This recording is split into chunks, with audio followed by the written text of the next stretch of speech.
The room is quiet now.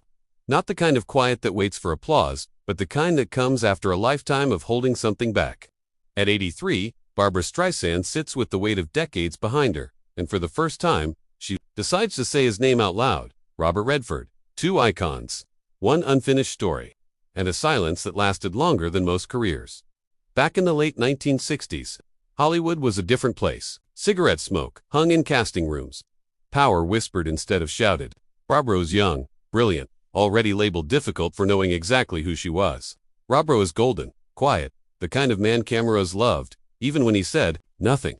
When their paths crossed, it wasn't fireworks. It was tension. The kind you don't see right away, the kind that simmers.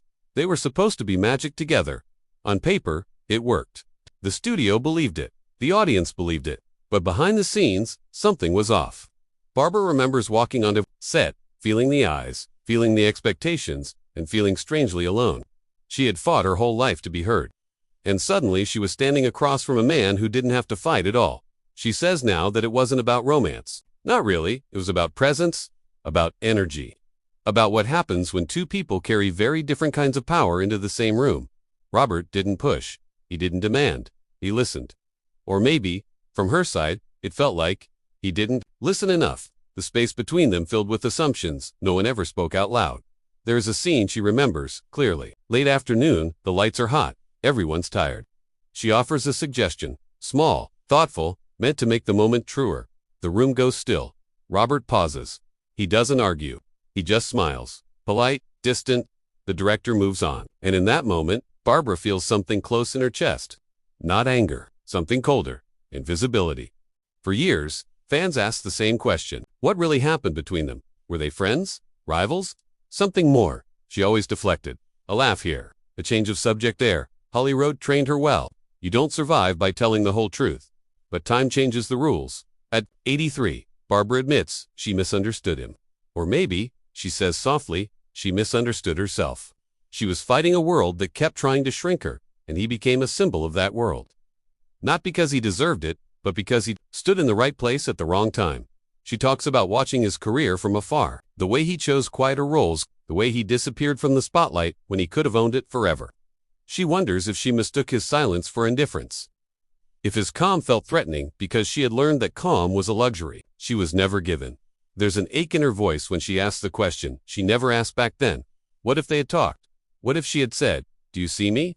And what if he had answered, "She doesn't paint him as a villain. She doesn't paint herself as a victim." That's what makes it hurt. She paints two people caught in a moment, neither fully understood, shaped by an industry that rewarded one kind of strength and punished another. She remembers running into him years later, older, softer, the sharp edges gone. They exchanged pleasantries, compliments, a mutual respect that came too late to matter.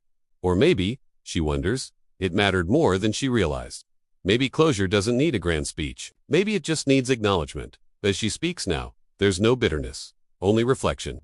She talks about how many times women of her generation had to be loud just to survive, and how men of his generation were praised for being quiet. How those differences created gaps that looked like personal conflict but were really something much bigger. And then she pauses, the kind of pause that feels unscripted. She says she wishes she had told him thank you. Not for anything he did, but for what he represented. A mirror, a lesson, a reminder of how easily we project our battles onto the people standing closest to us. The story doesn't end with reconciliation. There's no dramatic reunion, no tearful embrace.